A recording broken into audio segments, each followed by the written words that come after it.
Olha, meus amigos, eleições no Santos Futebol Clube não é para os fracos não, viu?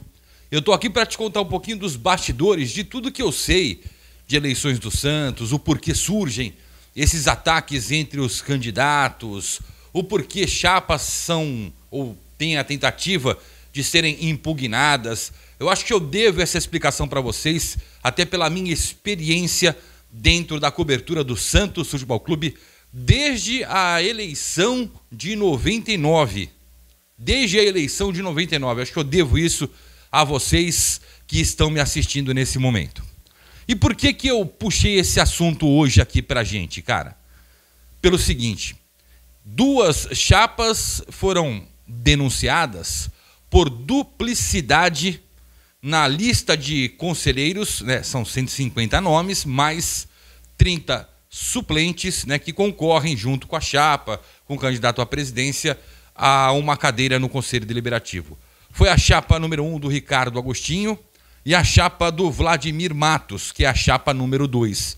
Elas foram denunciadas, a Secretaria Social notificou, por exemplo, o Ricardo Agostinho, que rapidamente resolveu o problema.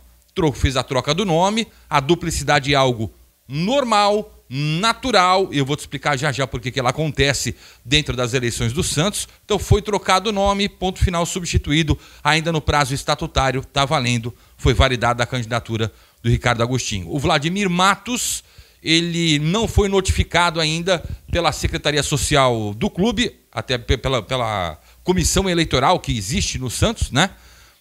Até o momento que eu produzo este conteúdo, ele estava aguardando isso para fazer a troca do nome também, se necessário, caso seja necessário. Obviamente que isso acontece por quê? O que é duplicidade? Por exemplo, ou o nome é colocado 2 vezes na mesma lista, e aí já é um erro, de repente, na organização ali dos conselheiros, dos nomes e tal, né? Ou ele está em 2 chapas. O nome dele é presente para candidato ao conselho em 2 chapas. Aí há a duplicidade, né? E essa duplicidade não pode. Então há um prazo estatutário para que se troque. É notificado, vai lá, troca, ok. Se não tiver como trocar, aí sim a chapa é invalidada e não concorre. O Ricardo Agostinho, repito, trocou, e o Vladimir Matos, pelo que eu tenho de informação, vai trocar também assim que for notificado, né? Ele quer ver qual é a duplicidade e tal. Mas obviamente que isso parte de uma averiguação da própria Secretaria Social, eles olham chapa por chapa, depois que termina o prazo da inscrição, né? E vão dando uma olhada, opa, peraí, são 2 nomes aqui e tal, vamos notificar as chapas para que troquem, né? E isso aconteceu. Então, o Ricardo Agostinho já resolveu, o Vladimir Matos disse que vai resolver. Lembrando que o Ricardo Agostinho concorre na chapa 1, chapa 2, Vladimir Matos, chapa 3, Rodrigo Marino, chapa 4, Maurício Maruca, que inclusive falou conosco, vai falar conosco ao vivo, se você está assistindo isso depois, corre lá no canal E Só da Santos Oficial, o Voltamos, que vai ter a partir das 18 horas o Maurício Maruca. Está assistindo isso depois, corre lá e assiste a nossa segunda entrevista com candidatos à presidência do Santos. Então o Maurício Maruca é o 4, né, a chapa 4, e o Marcelo Teixeira, a chapa 5, tá? E aí você que está em grupos do Santos aí, aqui, nos aplicativos de mensagem, tá? Você recebe várias coisas sobre candidatos. Os cabos eleitorais, eles acabam realmente agindo, né?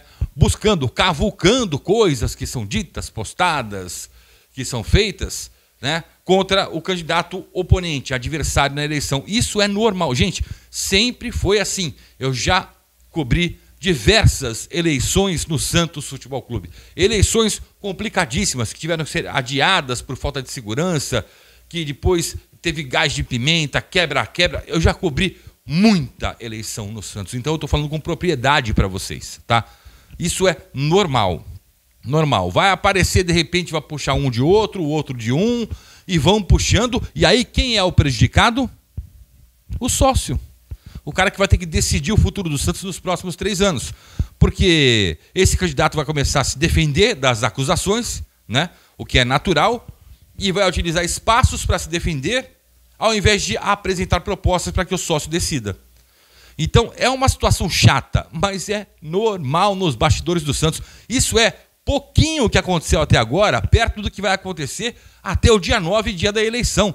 Podem se preparar. O pior eles deixam para a reta final, para aquele momento onde o atacado não tem como se defender.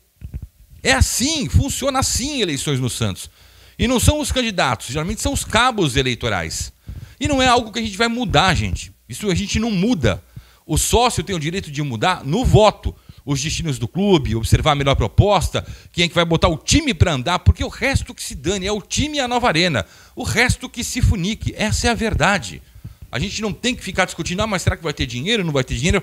Se vira, concorreu, vai ter que dar teu jeito. Só não podemos sofrer mais 3 anos.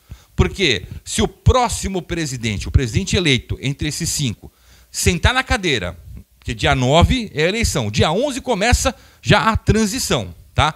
Já tem uma equipe formada pelo candidato vencedor, né, eleito na Assembleia de Sócios no dia 9, com voto presencial e à distância. Já tem uma comissão que vai fazer a transição, né, a passagem de bastão. Então, documento daqui, documento dali. Então, o cara no dia 2 de janeiro, dia 1º de janeiro, né, dia 1º, vamos colocar assim, no primeiro dia do ano de 2024, ponto. É o cara que tem que começar a resolver. Ele já tem que saber o que foi feito com a W Torre, já tem que saber quem no elenco não vai ficar, não vai sair. Isso é tratado sempre antes. Os caras têm que se programar antes. Então, eu não quero saber. O que eu quero saber é futebol no campo, se a gente vai melhorar ou não, e nova arena. Se vão melar ou se vão deixar dar continuidade e que favoreça o sócio e o torcedor do Santos. É isso que eu quero saber. Finanças, a gente se preocupou com finanças durante 3 anos e estamos com o time quase ainda correndo risco de cair para a Série B. E batemos na porta da Série B. É Deus que faz a gente permanecer na Série A. Então, eu peço a você que você tenha consciência. Quando você receber esse tipo de coisa, estou falando de qualquer um dos 5 candidatos. Cara, não passe adiante. Não bote em grupos, não dissemine isso. Os candidatos, eles estão te respondendo nas redes sociais. É assim que a gente está marcando as entrevistas no História da Santos Oficial. É assim que a gente vai conversar com cada candidato, que já tem sua data. Eles respondem nas redes sociais. Então, tem dúvida? Vai lá tirar dúvida direto com o candidato na rede social dele. Ponto. Até porque você é o prejudicado, você não escuta propostas. Eu não estou falando só desses 2 casos. Esse caso que eu estou falando de bastidores que explodiu hoje, né? Nossa, fizeram um alarde lá no X. Meu Deus, vão impugnar. Porra, os caras parecem juvenil, parece que nunca viveram eleição no Santos, pô. Né? Isso acontece direto. E daqui a pouco pode acontecer com o Marcelo Teixeira, pode acontecer com o Rodrigo Marino, pode acontecer com o Maurício Maruca. E é assim que acontece. Então, esses 2 casos são casos que dentro do Estatuto do Santos é permitido que se corrija. O que é normal, toda eleição com mais de 3 candidatos tem duplicidade, não tem jeito. Tem aquele cara que fica insatisfeito com um, corre para o outro, e aí de repente está na lista dos 2. É assim. Outra coisa que eu quero contar para vocês. Tem nego, por exemplo, o cara tem 1 milhão de fichas aqui, comigo, vamos embora. Se o cara tem o sonho do conselho, se o cara não está na lista do conselho, meu amigo, ele é dissidente. Ele, corre para o outro lado. Não que ele vá ser conselheiro, mas de birra. É assim que acontece. Os bastidores do Santos, das eleições, são assim, gente. São assim. Vocês não viram absolutamente nada, até que está morno. Está morna essa eleição aqui. Os bastidores estão mornos, estão devagarinho. Vai piorar. É essa a minha preocupação. Essa é a minha preocupação. Porque, na verdade, eu não queria que um atacasse outro, o outro atacasse um. Eu queria que eles falassem de propostas. Eu quero que eles falem do futebol. Futebol, eles precisam, os candidatos precisam dar nomes. Esse daqui do elenco, não é que desvalorizar o próprio patrimônio. Não tem nada disso. Cara, você torcedor, você sofreu 3 anos, pô. Os caras têm que dar nome. Meu treinador, eu quero trazer esse treinador, ou vai ficar esse treinador, o meu supervisor executivo, o escambau de Madureira é esse.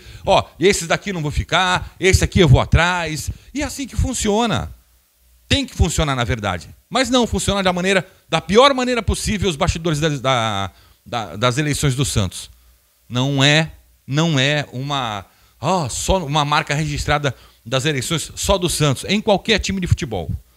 É política, meu amigo. Envolveu política, já era. São ataques pessoais. E eu repito, quem perde é você. Então eu tenho a obrigação de te passar isso, cara. Assim, aquele que muito ataca, eu acho que você deve descartar. Com toda sinceridade, o que muito ataca, você deve descartar. Se é um debate, se é uma troca de questionamentos, é diferente, tá? Mas o que eu quero, o que a gente precisa, são de propostas para que fiquem registradas e o candidato que vence seja cobrado. E que, se não cumprir, que seja retirado de lá. Essa é a realidade. Porque se fica ali trocando farpas, pô, você não vai ter proposta, aí depois o cara entra, faz besteira, e você vai querer cobrar o quê? Ele vai falar, pô, mas eu só me defendi lá, só me atacaram, e agora? Entendeu? É complicado. Eu acho que aquele cara que muito ataca, sabe, que parte pro ataque e tal, não sei o que lá, eu acho que a gente tem que dar uma descartada. Essa é a minha opinião. Aqui eu estou dando a minha opinião. Estou falando nome de candidato, não estou me referindo a nenhum desses candidatos. Eu acho que eu só estou orientando você a ter um pouquinho mais de percepção das coisas que acontecem no Santos. É isso. Bastidores de eleições só está começando. Vai só piorar, meu amigo. Tá certo? A gente se encontra amanhã por aqui. Valeu.